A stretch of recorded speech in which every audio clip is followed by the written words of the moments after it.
यही सब कुछ है। मरने के बाद, मरने से पहले अगर कोई कुछ बोलता है तो झूठ बोल रहा है, यानी कि जीवन से पहले आप क्या थे, ये सब बेकार की बातें, इस पर ध्यान ना दो। तो इस तरह का भ्रम फैलाकर जनता को लूटा करते थे, यानी कि जो धर्म के आचार लोग बने करते थे, आत्मा परमात्मा का डर दिखा करके भ्रम फैलाते थे और लोगों को लूटा करते थे। लूटने का मतलब उनसे धन उगाही करते थे, धन उनसे लूट लिया करते, धन उनसे ले लिया करते। आज भी देखिए आप, पढ़े लिखे लोग भी हैं, बड़े बड़े व्याख्यानों को सुनते हैं, आप सुनते हो कथा भागवत वगैरह कहीं, वो आत्मा परमात्मा का डर दिखा करके, है ना, शनि देव, काली माता, फलाने जी, ढिमाके जी, और जबकि विज्ञान ने ऐसा कुछ नहीं पाया। मैंने नेचुरोपैथी में बताया था, क्षितिजल पावक गगन समीरा, पंच तत्व बन मिल बना शरीरा, यानी कि क्षितिजल पावक गगन समीरा, पंच तत्व मिल बना शरीरा, है ना। मैंने आप चर्चा की थी, जैसे आकाश, वायु, जल, ताप और धरा पृथ्वी, इनके कंपोजिशन से जीवन है। इसमें जो कंपोजिशन हट जाता है वो जीवन नष्ट हो जाता है, खत्म हो जाता है। यही तो भगवान बुद्ध कहते थे। भगवान बुद्ध ने आत्मा परमात्मा की बात नहीं की, लोगों को बहुत सावधान किया, बहुत सावधान किया। लोग दुखी थे चारों तरफ, दुख ही दुख हुआ करता था, निराशा और भ्रम में लोगों को सार्थक पथ नहीं मिल रहा था। समाज में 25 बुद्धों के चैत्य स्तूप भी हुआ करते थे। लोग पूजा करते पर धार्मिक मत और उपदेशों से अज्ञान थे। भगवान बुद्ध के समय में लोग बहुत दुखी थे, उनका दिमाग नहीं चल पा रहा था, चारों तरफ दुख ही दुख था। तभी तो भगवान बुद्ध ने कहा कि दुख है, दुख का कारण है, और दुख के कारण को निवारण के लिए भी उपाय है, निवारण भी है। यही तो भगवान बुद्ध ने कहा था, और निकल पड़े थे घर को छोड़ करके। तो उस समय क्या था कि लोग दुखी थे हर तरह से। कोई शैक्षिक व्यक्ति भी शिक्षा वाली बातें नहीं करता था, लोग निराश रहते थे, भ्रम के जाल में पड़ रहते थे, लोगों को सही रास्ता नहीं मिल रहा था, पथभ्रष्ट थे, क्या करें क्या ना करें। सीधे साधे लोग अपनी दिनचर्या करते थे, लेकिन दिनचर्या के साथ साथ में जो लोग आडंबरी लोग थे, धर्म के ठेकेदार जो बने घूमते थे, वो कुछ ना कुछ उनको पद भ्रमित कर देते थे। हालांकि समाज में 25 बुद्धों के चैत्य, बुद्ध भगवान बुद्ध नहीं, भगवान बुद्ध से पहले और भी बुद्ध हुए, और उसमें 25 नाम के बुद्धों के स्तूप हुआ करते थे। वहां लोग जाते थे, पूजा करते थे, धार्मिक मत भी मानते थे, लेकिन उपदेश नहीं समझते थे कि जो सुंदर सुंदर बातें होती हैं, वो सुंदर बातें जो तार्किक हैं, उन तार्किक बातों पर माना जाए। जो कुछ कह देता था, डरा देता था, जो स्वार्थ की बातें कर देता था, तो कुछ लोग, बहुत से लोग भ्रमित हो जाते थे, उन्हीं बातों में आ जाते थे। इस तरह की समस्या है, लोग निर्णय नहीं ले पा रहे थे कि क्या करें क्या ना करें, बड़े लोग परेशान थे। धार्मिक प्रवृत्ति की जनता साधनों और श्रमों का सम्मान करती थी। दान देकर अगले जन्म सुधार पर जनता प्रयास करती थी। इस जीवन को सुधार का कोई उपाय नहीं हुआ करता था। सीधा साधा हर व्यक्ति कष्ट उठाया करता था। भगवान बुद्ध के समय में धार्मिक प्रवृत्ति की जनता थी। जो जनता थी वो धार्मिक प्रवृत्ति के लोग थे और धर्म की बातों पर बहुत यकीन किया करते थे। अभी भी बहुत लोग हैं। अब तो हम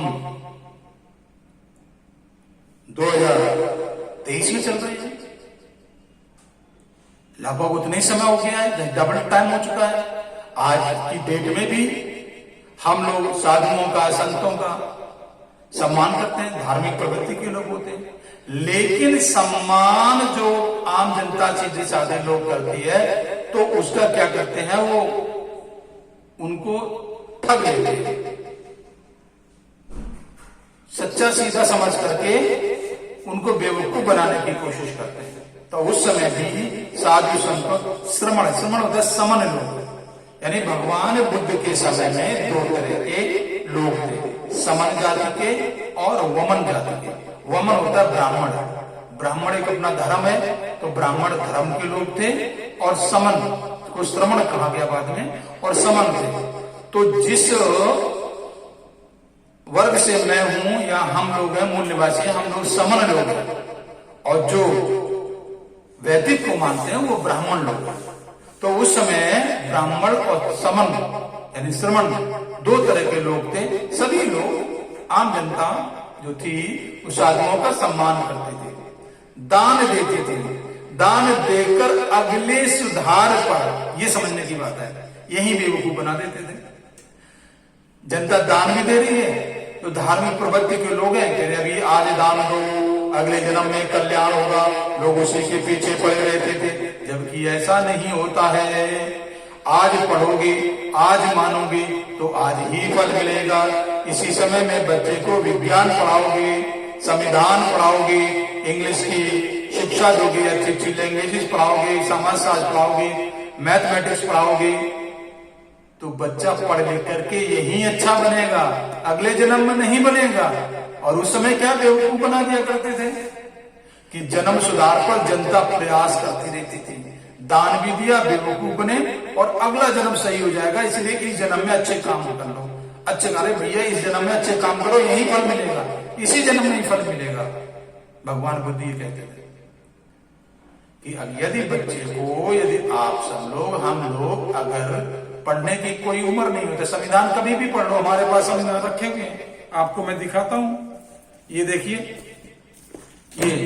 ये हिंदी मीडियम संविधान है, ये मैं और हमारे बच्चे पढ़ते हैं, ये इंग्लिश मीडियम का संविधान है, ये देखो, है ना, जब किताबें पढ़ोगे, ये भगवान बुद्ध की कथाओं की, ये देखो बाबा साहब, है ना, अम्बेडकर की लिखी हुई है, ये बुद्ध और उनका धम्म, ये बहुत सारी किताबें हैं। अभी पढ़ेंगे तभी तो ज्ञान होगा, ये अभी पढ़ करके दूसरे जन्म में हम संविधान का फल लेंगे, ऐसा थोड़ी ना होगा।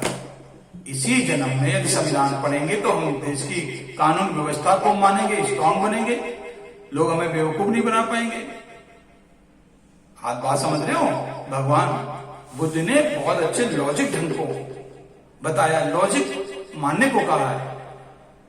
डॉक्टर भीमराव अंबेडकर ने भगवान बुद्ध की इन सब बातों को माना है, और भगवान बुद्ध ने कहा पढ़ लिख करके इंग्लिश मीडियम पढ़ो, गणित पढ़ो, साइंस पढ़ो, है ना, और संविधान को पढ़ो, और पार्लियामेंट की ओर जाने की कोशिश करो, आडंबरों में मत पढ़ो। ये कितनी अच्छी बात कही भगवान बुद्ध से सीख करके, तो कहा उन्होंने, डॉक्टर भीमराव अंबेडकर ने बहुत अध्ययन किया था।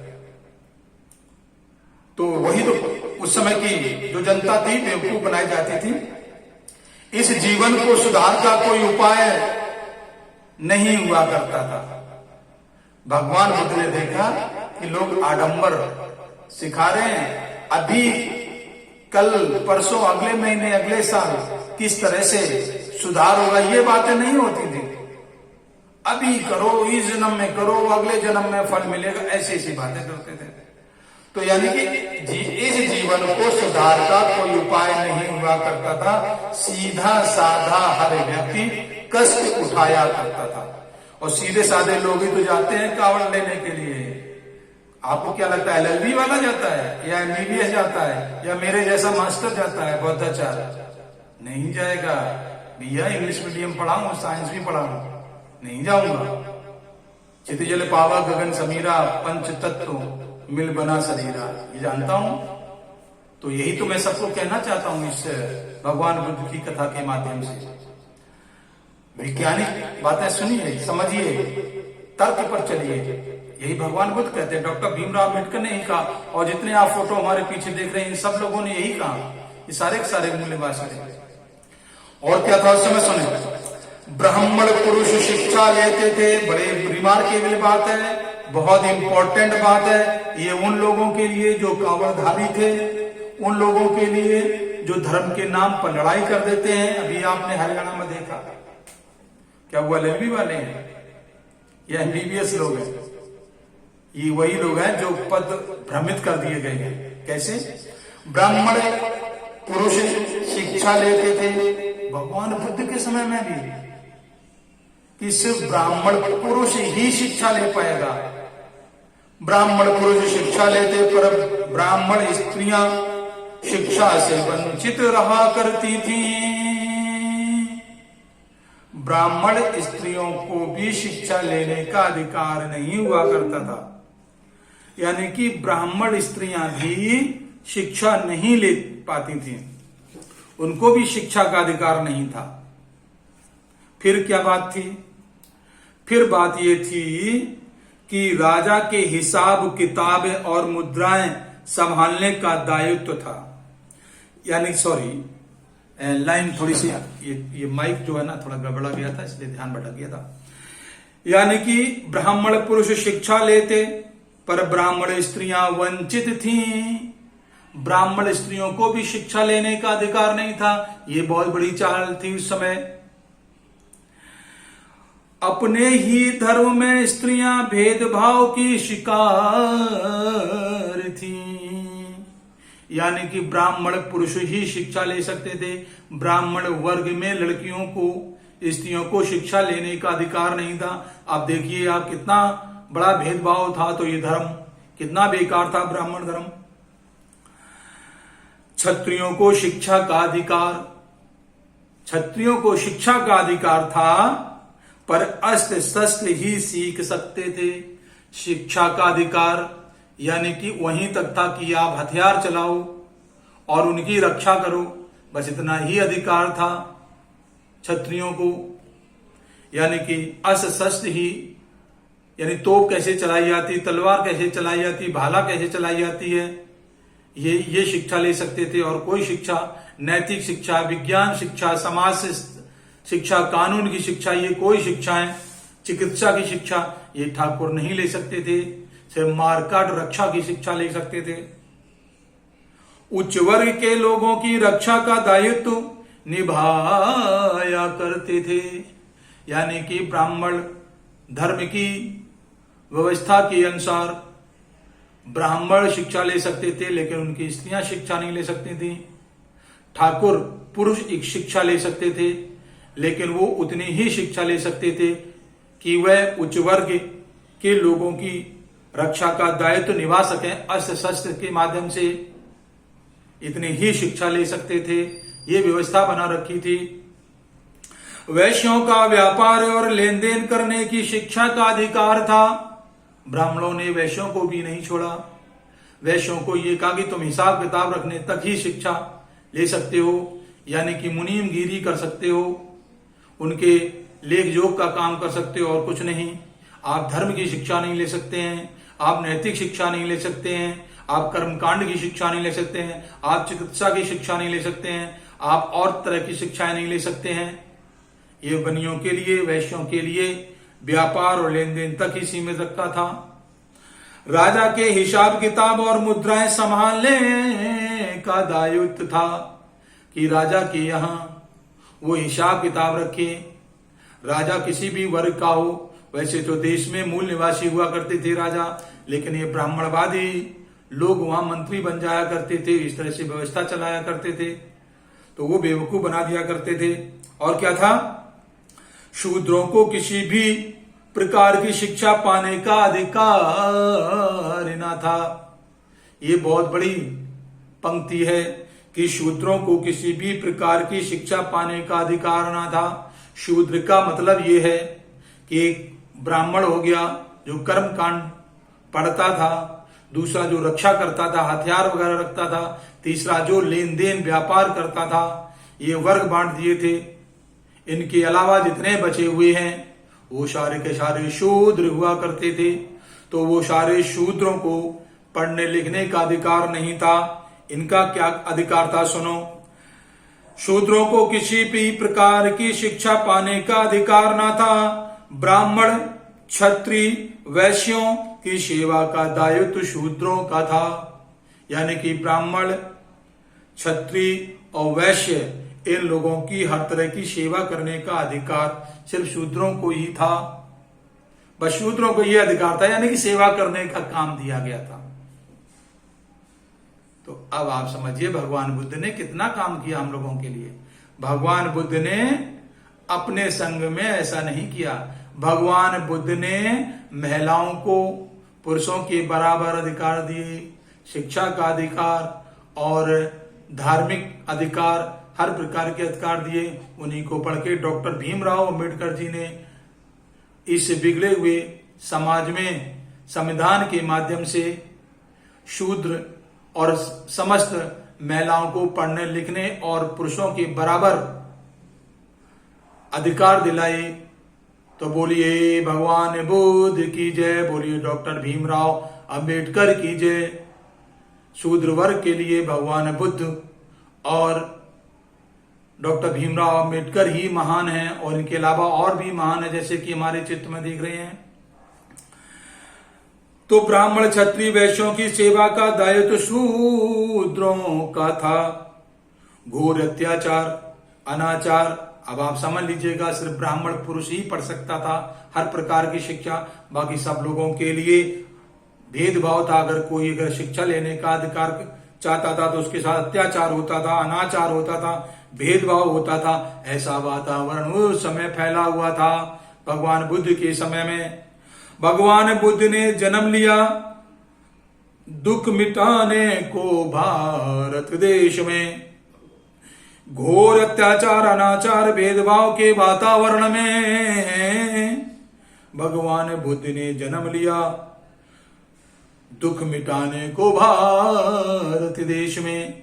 अब हम इस तरह से अर्थ लगा सकते हैं कि ये प्रकृति का एक तरह से देन समझिएगा कि जब घोर अत्याचार, अनाचार हो रहा था, उस समय भगवान बुद्ध का जन्म होता है।